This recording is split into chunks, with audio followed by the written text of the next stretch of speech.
I'll say this from the jump. I did not expect Birmingham, Alabama to be this fucking live. Hello, boys and girls. You are now watching Peter's Raw recap. And I may look a little tired of a recap you're going to get this week because this shirt you see, this is a shirt I made. And I'm trying to start like a little t-shirt company, and it's been taking a lot of my time. And because of that, we didn't get a New Day podcast today because I've been dealing with this business. We probably won't even get a Peter Talk Sports tomorrow because I'm going to be dealing more with this business. But there will be a Peter and Jake Talks Wrestling. That's got to be that. But I'm already out of it. I'm just a little out of it. So I'm going to try to get through this. I'm going to try to get through this motherfucking Raw and take my ass to sleep. So, but before I go into it, again, just an overall, this was a fantastic show. I don't know what fires lit up under their ass. So we get 2 good weeks. Again, the first week was a good wrestling show that ended kind of weird. You know, it didn't make any sense to have an entire show dedicated to impressing Stephanie McMahon, only to give the main event to Dean Ambrose. Well, not necessarily Dean Ambrose. You can see how he earned his spot, but they give it to a guy that they tried so hard to take the belt off of, and then a guy who wasn't even there. So that kind of spoiled the show altogether, but nevertheless, a good wrestling show. This also was a good wrestling show. They're doing a way better build to a supposedly less valuable show. You take the Royal Rumble, horrible build for that show. Probably some of the worst build you ever see for a pay-per-view. But the pay-per-view ended up being great. This is getting some good build towards Fastlane. I just hope that the Fastlane show isn't shit. Right? I'm just saying. There's always a catch in this somewhere. Well, anyway, Raw's in Birmingham, Alabama. And again, like I said in the opening, fucking Alabama loves some wrestling. The motherfuckers were insane from the jump. You could tell they got a little tired because I guess a 3-hour show is just it's tiring. But you thought you were in like a big, you were in Chicago. Thought I was in Philadelphia, back in Miami. You know what I'm saying? But nevertheless, the show starts off how they fucking should have started off with any time Brock Lesnar is in the building. They should start the show with his monkey ass. Yeah, he ain't got to talk. Paul Heyman's going to do all the talking, but fuck, get Brock Lesnar the fuck out there, man. I feel like waiting for Brock Lesnar. But he gets out there, plays fucking pops. Heyman gives a promo. He shoots on the fast lane and facing Triple H. He shoots on basically winning the fast lane. Well, Heyman doesn't win, but he's shooting on how Brock Lesnar is going to win and face Triple H at WrestleMania. But then he shoots on Reigns and Ambrose about how he's basically going to kick both their ass. Now, before he starts to talk about Ambrose and basically calling him a kook, and he's talking about how crazy he is. What ends up happening is you hear like mid fucking promo. Dean Ambrose is like, fuck this, and he gets up in Brock Lesnar's face like, what? What you need? What's really good? Hello, Brock. I'm Dean Ambrose. Nice to meet you, right? And he walks up to him and he's like, I ain't scared of you, but I respect you. So I figure I'd come out here and let you know that I'm up for a fight come Fastlane. But he's like, yeah, he's putting Brock over, though. You gonna put me through Suplex City. You can beat me to death. You can do this to me. This. You do all this shit to me. But I take it because I'm the Iron Man. Again, I respect you. I just figure I say it to your face. It was interesting. I thought it was funny. Dean Ambrose hasn't really impressed me so much. But over the past 3 weeks, he has, I guess, with what he's doing, because he's kind of the saving grace whenever he's around someone who doesn't speak. He can speak. It's just that he does this lunatic fringe thing. He just makes it a little too cartoony for me. But if he's just someone who's like, fuck it, man, I'll be that guy that, not give a fuck, that's cool. He looked cool in the fucking ring with Brock Lesnar and standing his ground. Not on some, what's up, but just, even in character. In front of Brock Lesnar, you should be shaking in your fucking boots. You don't want to fucking face this guy, and he's pretending to face him, but man, I wouldn't even be able to pull that off without feeling a little bit intimidated. But not Dean Ambrose. He held his ground. I thought it was pretty interesting. And, he basically talks about how he wants the belt. I want the belt just as bad as you do. First match. Great match. I guess there's hope for Kalisto. I tell you that much. I mean, he got a win last week on SmackDown. In an amazing match against Neville. But he has this. Rusev is an awesome wrestler. I don't care what no one says. He is a great wrestler. He's a really, really good wrestler. And Kalisto's, he's getting there, man. That guy looks awesome. The two of them together made for a really good match. Big guy, strong moves. You got little guy, quick on his feet. But then Rusev is also quick on his feet. He's just as agile. But Kalisto is still Kalisto. And they're trying to make him into the next Rey Mysterio. Good choice for trying to find the next Rey Mysterio. This guy's amazing. Great match. ADR is on fucking commentary. But there's no winner in this match. Well, sorry. There's no strong winner in this match. In the fact that Rusev and Kalisto end up outside. He sends him into the steel steps. Kalisto hurricanranas to the steel steps, and then he hurricanranas him into the barricade over by what ADR is sitting. And he runs back inside and he wins via count out. ADR, who has a rematch clause, he hasn't said when he's going to do it yet. I imagine it's going to be at Fastlane. But he goes after him, and Kalisto escapes. Great first match of the show. Again, Kalisto, I don't want you to be a geek, but maybe you have hope. What's happened with Rusev, that wasn't a clean victory. It was a count out.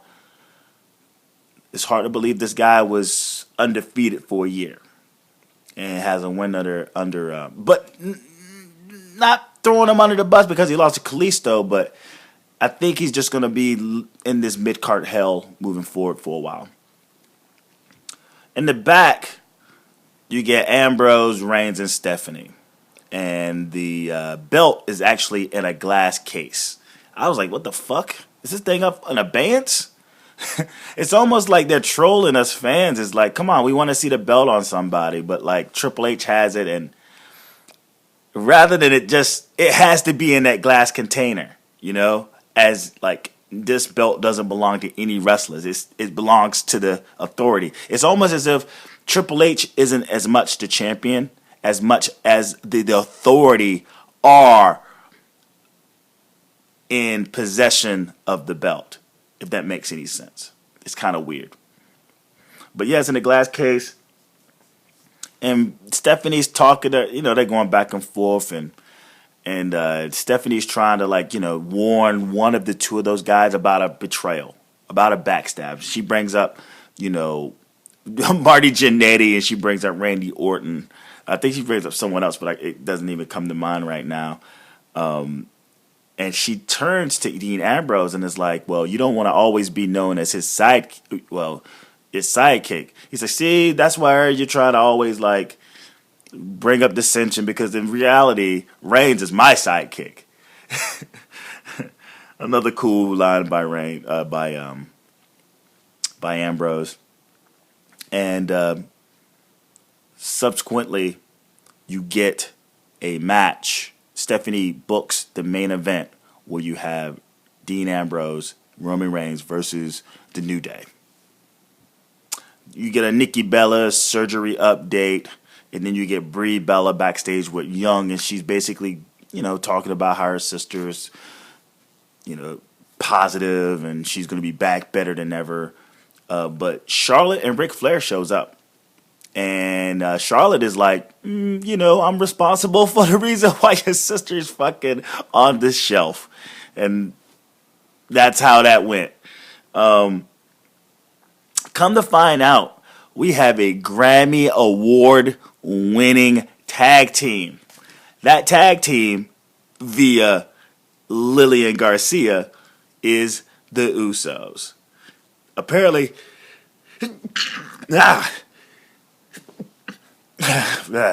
apparently, these motherfuckers are Grammy Award winners.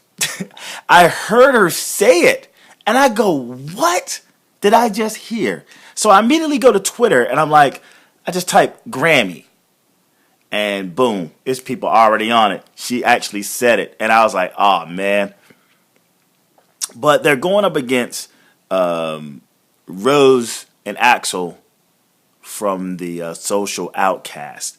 And just before the Social Outcast shows up, the fucking WWE sticks it to Lillian by pointing out on national live television, not only did she fuck up, but we're going to remind you that she fucked up. And I was like, man, what a bunch of jerks. They could have just let that shit slide, But nope, it's wrestling. Lillian's going to hear about that for quite some time. That's the business that she's in. Also, she tweeted that she was like, see, the music is always in me. And it was pretty cute stuff. But the Social Outcast, man, they're a bunch of goofs. And they're without Bo Dallas. And I'll get to that in a minute. But it's just brother puns. They're talking about how they're brothers because the Usos are brothers and how they're better brothers than the Usos. Well, anyway, decent enough match. I mean, it came down to the last, hot tag, I guess by Jey Uso. And it was like super kick party it was a fucking super kick party. He fucking super kicks Heath Slater. He super kicks Adam Rose coming off the top buckle. Top buckle. It was some cool shit. He tags in brother Jimmy for the big splash, the 1-2-3 victory. Nothing really stands out about this here.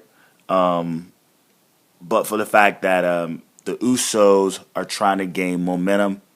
The Social Outcasts are with better shirts on, by the way. They're wearing better shirts. They got that stupid scriggly shit off, and they got just solid letters, Social Outcasts.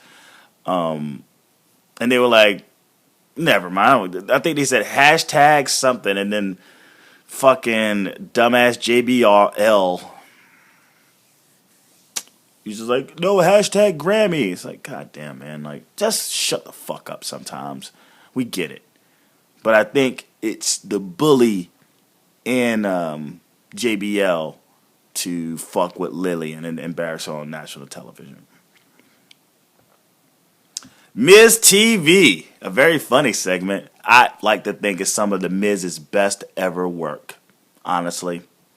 I mean, he's good at talking. He kind of, a little bit sometimes. I think he's a little too heated in the moment and he's trying to remember his lines. But again, this was, if not the best segment I think I've ever seen he's ever had of Miz TV. He's AJ Styles is his guest, and he wants to ask AJ Styles who he is, but he never allows him to speak. He basically gives the story, the life of AJ Styles, and every time he looks like he's about to hand the mic over to have him talk, he takes it away and continues and continues.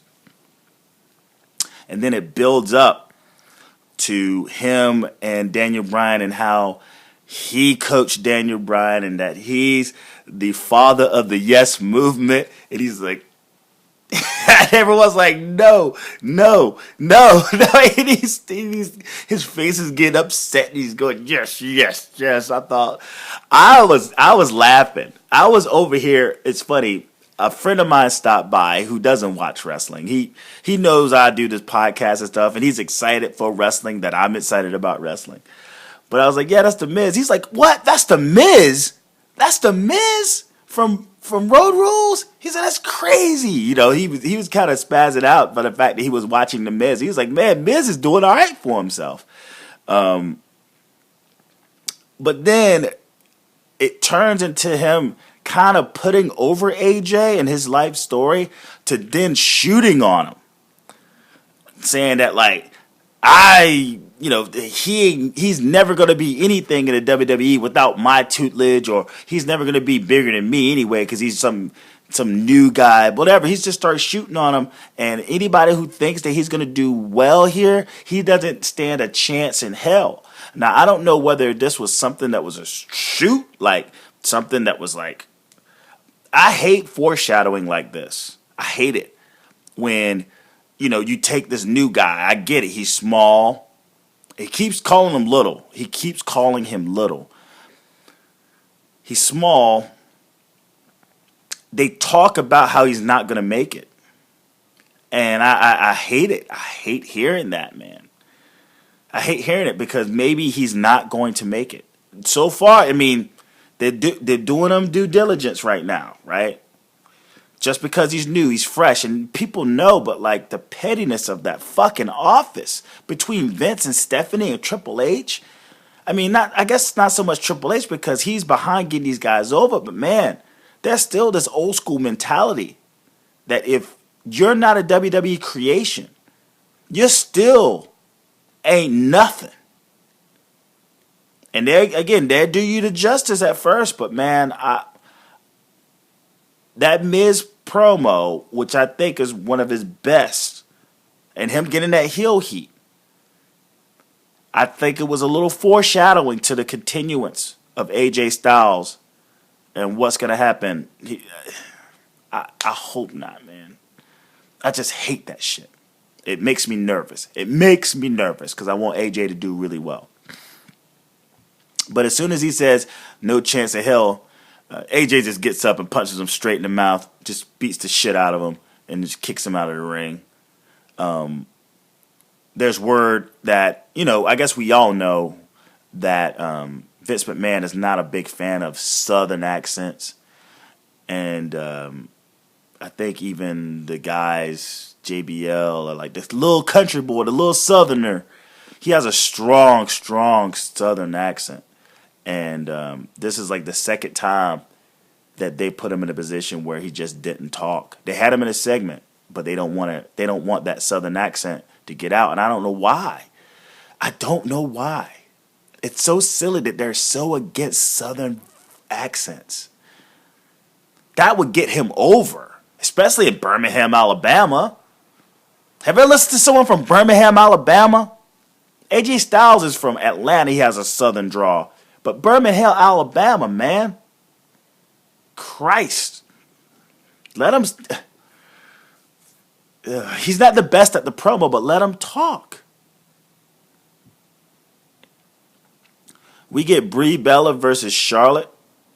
With Rick outside trying to earn the money. There's a one point where Brie actually puts the sleeper hold on Charlotte. That's when Ric Flair decides to get up on the apron and earn his money. And he's just like yelling and yelling and yelling. And Alicia Fox come over, is like, get down, old man. Get down. And I was actually kind of concerned. I was like, oh man, she's going to fucking sweep the leg. That would have sucked. But it was a distraction enough to where Charlotte got out of the fucking sleeper hold, and she's going to apply the figure four. Ric Flair stays on the apron, and he's like, woo, woo, woo. And as soon as she holds the leg a little too long, results into a small package. 1, 2, 3. Brie Bella, of all people. Brie Bella defeats Charlotte Flair, your Divas champion. Out of nowhere. I don't know what. Maybe this was a rub because of her sister. I don't know what the fuck. But don't muddy up this water, WWE, by trying to get Brie Bella involved. Brie mode isn't that great. I'm telling you. She hasn't been doing that well. So don't muddy up this water to how you're building Charlotte. Just can't let a good... Brie Bella could have just went in there and done the job. Done the babyface job to Charlotte. What are they doing? Like, I don't even know. What are you doing?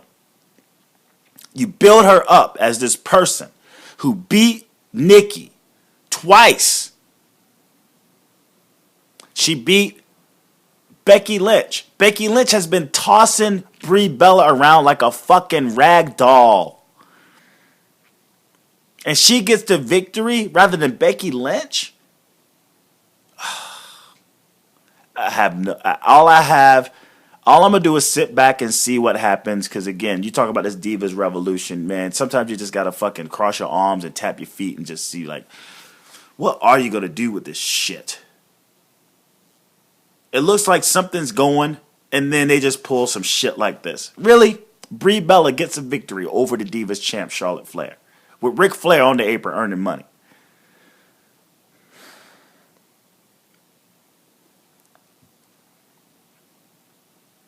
And I think, and plus, there's this part where Michael Cole is trying to put over the moment, but he's just like, this fucking Brie Bella, what the fuck? So he's like, she beat his brain couldn't fathom that happening, and he just couldn't put it over. He couldn't put it over. He had to put it over, but deep down he didn't want to put it over. We found the bad news early today that Bret Hart has prostate cancer and that he's going to be going in for surgery. He posted something on Facebook, and it was pretty heartfelt. Bret Hart is one of the best there is, best there was, best there ever will be. His life is like a tragedy, you know. He's like a tragic hero, you know. And for some shit like this to go down, it's just not cool. I wish him the best of luck in his surgery. I hope he comes out top notch. Stroke, his wrestling career, like all this stuff, the shit with Goldberg. Just now add this to the shit. It's not fair, you know. He deserves better than that. Erick Rowan versus The Big Show. And we have the Wyatt family without Bray Wyatt. Come to find out, the Bray and Bo aren't there because Blackjack Mulligan, their grandfather, is in a world of shit. Apparently, he suffered a heart attack not too long ago, and now he's dealing with something else that actually sent his ass to the hospital. And it's Blackjack Mulligan. And that's the Mike Rotunda's son-in-law. Mike Rotunda is Blackjack Mulligan's son-in-law. So that's Bray and Bo Dallas's grandfather, and they just had to be by his side. So I hope everything works out. That's two back-to-back tragic things I had to talk about, but I hope Blackjack's all right, man. And it's good that the WWE allowed them to just be by their grandfather's side. But we get Bray Wyatt versus the Big. I'm sorry, we got Erick Rowan versus the Big Show, and we remember this feud right from 2 years ago, right? It led to. It was when Erick first broke free, and they were trying to push him as like the big baby face, and he faced the Big Show, who was like, just the please retire, just right there at the beginning of the please retire, and they made it to TLC, and Big Show pins Erick Rowan, who looks like he was gonna get some momentum, but he pins him with the stairs. Anyone remembers that? I was so mad. I was like, what the fuck, man? But what happened right at the beginning is the Big Show grabs the stairs. And I was like, you gotta be fucking kidding me. The way that their fucking feud ended is the way it begins again. Or not necessarily a feud, but a match. With him grabbing some stairs. I'd imagine if I was Erick, I'd have been like had a horrible flashback. It's like, no, not the stairs. Well, anyway, it's a short match, and it ends with the choke slam. But Big Show gets the victory, but the Wyatts beat the living shit out of the Big Show. They just beat him down. And at that point, I go, well, is Brock Lesnar going to come down and for the save? But then I thought to myself, I was like, that's the Big Show. You don't really come out to save the Big Show. I mean, he's the Big Show. He looks like a guy who can take care of himself. And I guess as much as they would like to keep him strong, they would much rather have him take a beat down than get saved by Brock Lesnar. Even if Brock Lesnar has a grudge against the Wyatts for ruining his Royal Rumble chances. But he's right smack dab in the triple threat, the main event of Fastlane. So I guess he's over it. Speculations of Brock Lesnar versus Braun Strowman floating around. Stop, people. Or stop. I'm either going to look at the people, look at the IWC, and be like, shut up. Or I'm going to look at the WWE and be like, you can't be serious. So, missed opportunity or something, I don't know. But what was cool about this is that Harper, it seems, is the Starscream of the Wyatts. Starscream as in like the right-hand man to Megatron for the Decepticons. When he's not around, Starscream is the man holding it down. And it seems to be Luke Harper, because he's calling all the shots. It ended with them dropping him, flipping his ass on the steel steps. So that's that payback that Rowan got back. All right, you got Harper like this, conducting this shit, and you got Braun Strowman and you got Erick Rowan flipping his big ass onto steel steps. So I guess we're going to keep that theme moving forward. Step. It ends, again, grand opening, grand closing. Jesus Christ. Titus ONeil versus Tyler Breeze. This is all okay. A guy they refuse to give a push. And a guy that they really like, but they don't like him that much. They like him at a certain distance. But they don't give a fuck. They use him to talk about how he's doing all these crazy, philanthropist type shit. Like this one is like free lunch at this one urban inner city school or what have you. Whatever. And this is a bathroom break of a match. So Clash of the Titans, and that's how it ends. The Clash of the Titans looks too much like the pop-up powerbomb to me. It's the same motion. They throw him to the ropes. He hoists them up in the air. You get a powerbomb out of Owens, and here you kind of get a sit-down powerbomb. It's a sit-down powerbomb versus a standing powerbomb. I hope they somehow cipher out who keeps what. And I hope, as much as I love the Clash of the Titus move, because I already know the pop-up powerbomb so well, I feel like Titus need to find a new move. He needs to find a new move. He used to do the torture rack. Bring that back.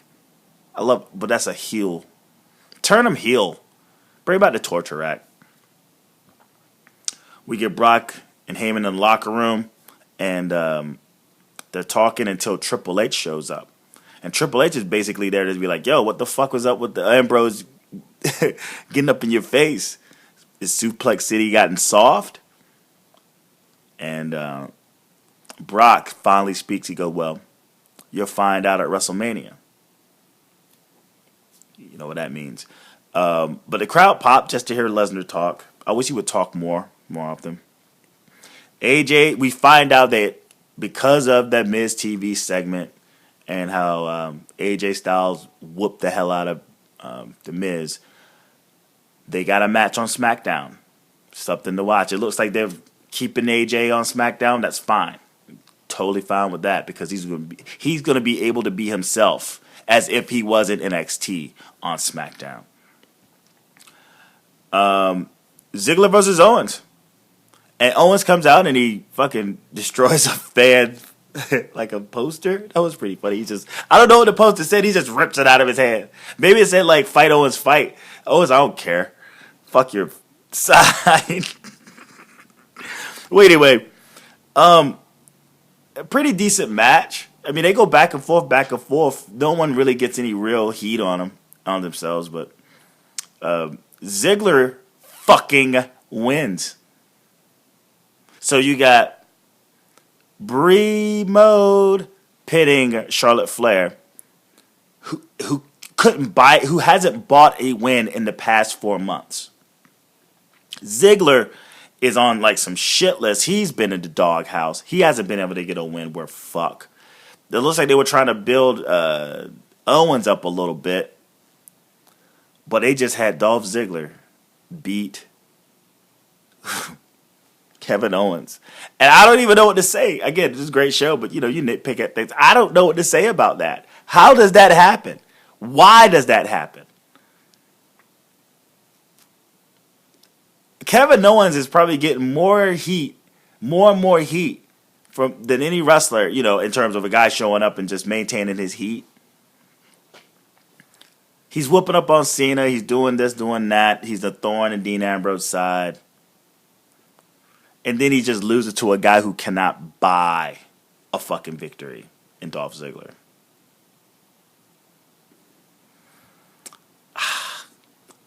I can't wait to listen to the podcast about that very thing because I'm happy for Ziggler, but he's Job Ziggler. But he has to beat Kevin Owens, the guy who actually tossed AJ Styles out, a guy that they're talking about him facing The Undertaker. And then you just have him lose to Job Ziggler. I can't. Because of Black History Month, they're going to do different segments through the month. This one is, they did a really amazing, I could watch it over and over and over again. I swear to God I could. Mark Henry, just a great segment. A great overview of his career in the Olympics, in the WWE. Mark Henry, man. You're the man. Mark motherfucking Henry is the motherfucking man. I'm telling you. And I guess this is more foreshadowing that this is going to be the end. This is going to be the last run after WrestleMania. It's not like I've come up with this scheme that he's going to win the over-the-top battle royal. It just makes sense that he will. I heard it through the Solomos. He said, I couldn't agree more. What a way to go out. I'm going to be sad as hell when he goes. I'm going to be like when Nakamura does the final curtain call. When he done his final curtain call, I'm going to be Okada when fucking Mark Henry decides to really hang up his boots, man. Because I like Henry, but he can't stay healthy. We get a Sasha Banks promo. She stands out and she's basically putting it out there that she's free agent now. She doesn't say she doesn't say it per se that she's done with Team Bad, but you just get the sense that she's done with Team Bad. And Naomi and Tamina come out. It's like, hey, all right, we hear you, baby girl. We're here for you. We're here for you. That's all that was. Like, and you can see that there's like, even it's pretty facetious. They're like, yeah, we're happy for you. You know, we want to fight too. We want to win titles too. No need to break the flock up. Keep the band together. But they, at that very moment, decide to go their separate ways. So no more Team Bad. It's time for the Sasha push. She's healthy. She's ready to go. Sasha push away. We get Becky Lynch versus Banks. Decent match. Right at the very end, Tamina and Naomi wants to help. It's like they're going to hem up Becky Lynch. Becky Lynch. Sasha Banks comes out. She goes like, nope, I don't need your help, guys. I got it. I'm good. And then when they just toss Becky Lynch away, and it seems like Sasha Banks is about to go back into the ring, Naomi and Tamina turn on Banks. They stomp a mud hole in her. Becky Lynch stands up for Becky Lynch, and they both fight together against Naomi and Tamina, and it looks like we have a new alliance. I hope we do not have an alliance in these two. Blue hair, red hair. I hope we don't have this alliance. If you're going to break fucking Sasha Banks up from her fucking previous faction, don't go and put her in another fucking, partnership. Let her stand on her own. If it's her time, it's her time. Let her do it. But that shit it got a little sticky right then. Like, I hope this doesn't turn into an alliance. Please. Jericho in the back with Young, and he's just basically talking about AJ Styles. He's still bitter. We're getting to heal Jericho. He's intrigued by AJ. He's going to watch the show. He's going to watch SmackDown to get more on this AJ Styles guy. I like WWE. Another thing that I absolutely like, it's the ongoing saga of the Golden Truth. And they're in the bathroom, and Goldust he's still trying to convince R-Truth to be in the Golden Truth with him. And R-Truth is like, no, man, I don't want to be your partner. You're crazy. You're cuckoo. You're loony. You're nuts. And then he's like, oh, okay, that's like that. Who was your last tag team partner? That's what Goldust says. And I go like, oh, it was John Morrison. It was John Morrison. That's who his last tag team partner was. So I'm thinking, what the fuck is about to happen right now? Is he about to say John Morrison? And I don't know. I just thought it was funny that that was the topic of discussion. And he said John Morrison. Whew, that would have been funny as hell. Well, anyway, he's like, well, no. Well, I'm saying no.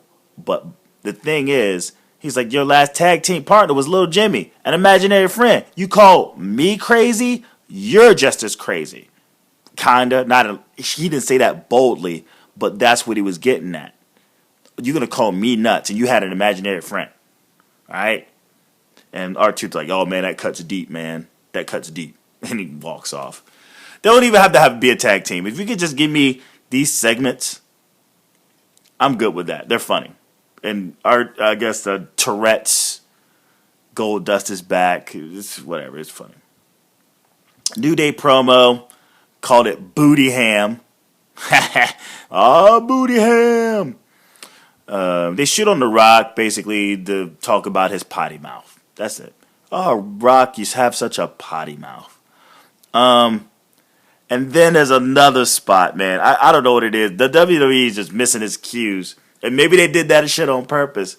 But there's a spot where it's like, New Day is for the kids. And then it's like, see that kid right there? That kid right there? That kid right there? And the camera has no other choice but to shoot the kid. And what does the kid have on? a Bullet Club shirt.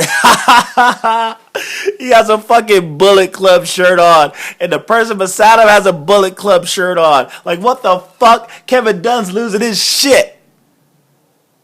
Oh, there's good stuff. That was good stuff right there. They even try to get all nerdy. Like, I don't like that about the New Day. They get into like nerdy shit, like fan fantasy. Oh, we don't want to go down there. Shut up, though, with that. New Day used to be so good. And then even during the match, because we get the main event, New Day, which is Big E and Kofi Kingston against Reigns and Ambrose. That was set early in the show. Heyman is on commentary, but within the match, like the zany kind of like insider gamer, old school vintage. There's a part where I think Kofi Kingston lands like a drop kick, and he goes toasty. I'm like, come on, I get it. It's Mortal Kombat. I get it. You guys don't need to be a bunch of geeks. Stop that. Just rock. Well, anyway, a decent enough match. All these matches were really decent. Some were better than others, but for the most part, a really good wrestling show. You get a Reigns hot tag, and he blows the fuck up, and he gets Ambrose back in there. But right at the very end, man, Roman Reigns catches a fucking hellacious enough. Whenever the announcer's booth involved, it's a pretty good damn chance that you're supposed to be put down for a little while, right? So chaos ensues, and fucking Big E just belly slams Roman Reigns on top of the commentator's table. And they go inside. He goes inside, and he's about to finish Dean Ambrose. But Roman Reigns just comes up out of nowhere. He no-sells the living shit out of that belly-to-belly. No-sells the living shit out of it. Goes in there, and he fucking Superman punches Big E into Dean Ambrose for the dirty deeds. And that pissed me off so much. All of a sudden, you get Brock Lesnar. And he's about to come down, but the New Day attack Roman Reigns. They attack Ambrose a little bit too, but in comes Lesnar. He kind of just teleports into the ring, and he puts Dean Ambrose in the F5 to be like, fuck you in my face from earlier. You know what I'm saying? So that's how the show ends. Reigns is beat up because the New Day just whooped their ass. They lost the match, but they won the war that night. The New Day, they beat the shit out of Ambrose and Roman Reigns afterwards. But again, a decent show, man. I mean, I ain't mad at it. Again, you heard me talk about some things that I didn't agree with, but front to back, wrestling show. And they stuck to the storyline. You know, they're really doing their best to promote this fast lane. Heyman on commentary for the final match. Lesnar comes out, fucking gets Dean Ambrose involved. All right, just a piece to the puzzle of Fastlane and the main event. A couple of things. Again, I didn't agree with Brie winning. I didn't agree with Ziggler winning, but something to talk to Jake about, how he's going to rave about how great the show was. I mean, I think it's great too, but it's like he's going to justify Brie winning. He's going to justify Ziggler winning. But nevertheless, I enjoyed the show. Just keep the momentum up. If I was to give it 1 out of 5, I'd give it a 3.5. I give it a 3.5. I won't give it a full 4 because of those fucking screwy moments. 3 screwy moments again. Brie winning, Ziggler winning, and an alliance maybe between Sasha Banks and Becky Lynch. Try that. They already did it in NXT. Maybe that's why they feel comfortable. But I hope they don't go that direction. All right. I hope they do not go that direction. And I'm gonna end it. I'm gonna end it like that. I look tired, don't I? Subscribe. Hit the subscription button again. PJTW Central content consists of the New Day podcast, me and Nathan Newman of Eyes on the Ring radio. You get Peter's Raw Recap, which is a YouTube only thing. Tuesdays, again, I probably won't do one tomorrow. Maybe I will. We'll see, depending on how much time is allowed. But Peter Talks Sports, and then we have Peter and Jake Talks Wrestling. That's every Wednesday with my co-host Jake, who hosts Faster Than the World podcast and Outside Interference. And then Saturdays you have Peter Talks SmackDown. Leave a comment below. Follow me, PJTW Central, or Ellen Japanese, LINJAPANESC. Like the video. Go back and listen to other things, whether it's Stitcher, SoundCloud, iTunes, and Podbean. Those are the mediums you can listen to any and all Peter Talks content, PJTW Central content. If you like it a lot, it tells the logarithm that we're something to listen to over here. I'm something to listen to over here, and share this video, share all the audio on your social medias. I greatly appreciate it. And these shirts right here. Again, this is my business shirts. It's on one side it says it's the winning formula. It's the periodic table with Cam Newton and their numbers up here, and it's the winning formula. It's been taking up a lot of my time. And if you are a Panthers fan and you're listening and you want one of these shirts, the Etsy link is right here, right now. Okay, just click it, purchase one, and it'll be headed your way. The name of my Etsy store is called Cut the Music. Cut the Music Prince. So, do yourself a favor. Get yourself a shirt. If you're a Panthers fan, go Panthers. We got the Super Bowl coming up. I will see you Wednesday. I know you'll see me Wednesday. Get a t-shirt and watch out for those foreign objects. Everyone have a good night. I'm going to sleep like a fucking baby. Peace.